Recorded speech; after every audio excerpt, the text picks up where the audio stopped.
Salut, c'est Maureen, belge et fière de l'être. J'adore voyager et je crois que dans la vie, tout est possible.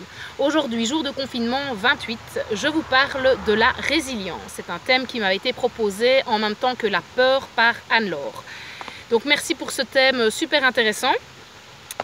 Et je vais commencer tout de suite par cette citation très connue de Nietzsche qui dit que tout ce qui ne nous tue pas nous rend plus forts. Et là, je vous pose la question, est-ce que vous trouvez que c'est vrai ? Est-ce que tout ce qui ne vous tue pas vous rend plus fort? Mais moi, je trouve que non. Voilà, non. Parce que chaque traumatisme, chaque choc émotionnel, même s'il ne nous tue pas, laisse une marque à vie dans notre organisme. Et ces marques indélébiles vont fragiliser et diminuer notre bien-être. C'est d'ailleurs très bien représenté par l'art japonais qui s'appelle le kintsugi, donc qui consiste à recoller un objet cassé avec de l'or. Plutôt que de cacher les cicatrices, on va les mettre en valeur.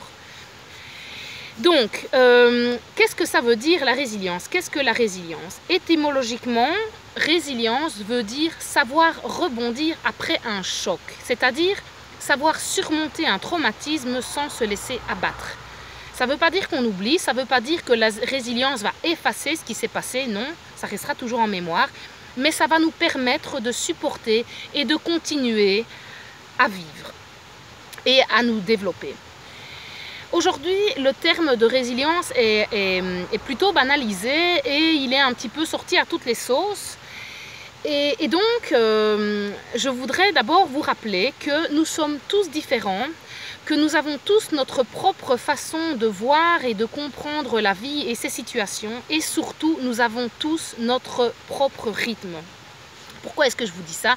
Parce que souvent, les personnes victimes d'un traumatisme ont tendance à se culpabiliser ou s'auto-juger parce qu'elles estiment qu'elles n'ont pas assez de résilience ou qu'elles ne guérissent pas assez vite. Et finalement, ça ne fait qu'entraver justement leur guérison. Donc la résilience, c'est un processus, ce qui va consister d'abord en acceptant ce qui s'est passé, en le reconnaissant. Parce que tant qu'on est dans le déni, forcément, on ne peut pas guérir, on ne peut pas évoluer et avancer dans la situation. On reste calé. Et exprimer ce qui nous est arrivé, exprimer notre vécu, ça va être quelque chose qui va vraiment beaucoup aider et surtout qui va aider à diminuer les symptômes post-traumatiques. Donc, si vous avez la chance d'avoir quelqu'un qui est à l'écoute et si vous avez la force de pouvoir verbaliser et d'exprimer oralement ce qui vous est arrivé, vous pouvez l'exprimer oralement. Sinon, vous pouvez aussi tout simplement écrire, soit dans un journal intime, un petit peu tous les jours, vos états d'âme, votre vécu, votre expérience. Et si là encore c'est trop dur parce que vous n'arrivez pas à mettre des mots sur ce qui vous est arrivé, vous pouvez aussi tout simplement exprimer tout ça à travers des dessins, à travers des coloriages, à travers peut-être aussi des bricolages s'il faut.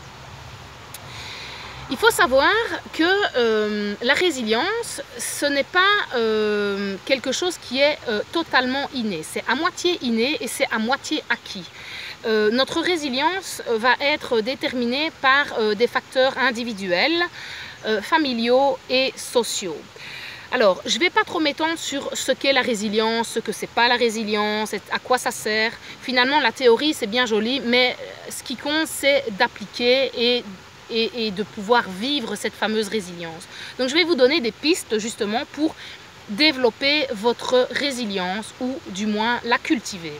Donc, pour développer votre résilience, vous pouvez cultiver votre paix intérieure, votre sérénité, en étant centré sur vous-même, en prenant le temps de plusieurs fois par jour de bien respirer, en multipliant les contacts physiques, que ce soit à travers des massages, en tenant une main, en prenant dans les bras, et aussi en prenant du temps pour soi. Vous pouvez développer votre estime personnelle. Là, il y a une vidéo exprès sur l'estime personnelle, donc je vous invite à revisionner. Donc, en reconnaissant vos compétences, vos forces et votre autonomie. Vous pouvez développer votre sens de l'humour et de l'autodérision. Là aussi, vous pouvez aller voir la vidéo sur « Ne soyons pas trop sérieux ». Vous pouvez développer votre côté optimiste en cherchant le bon côté des choses et en prenant de la distance avec ce qui est négatif, en essayant de trouver le cadeau derrière chaque événement. Vous pouvez développer votre sens du lâcher-prise, de l'accueil et de l'acceptation. Là aussi, j'ai fait, il me semble, oui, j'ai fait une vidéo sur le lâcher-prise.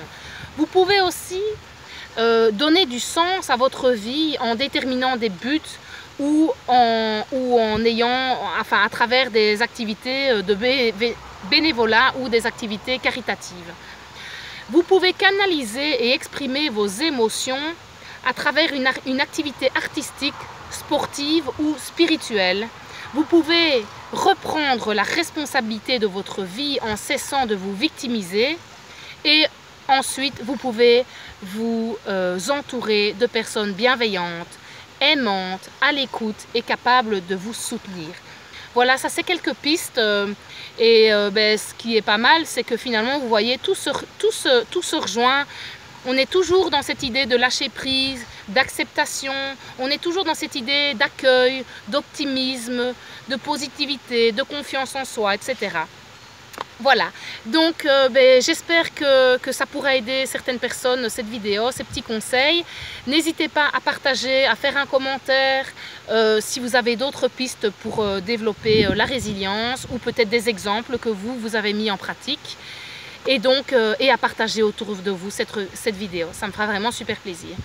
Je vous dis à demain pour ma prochaine vidéo. Salut, salut!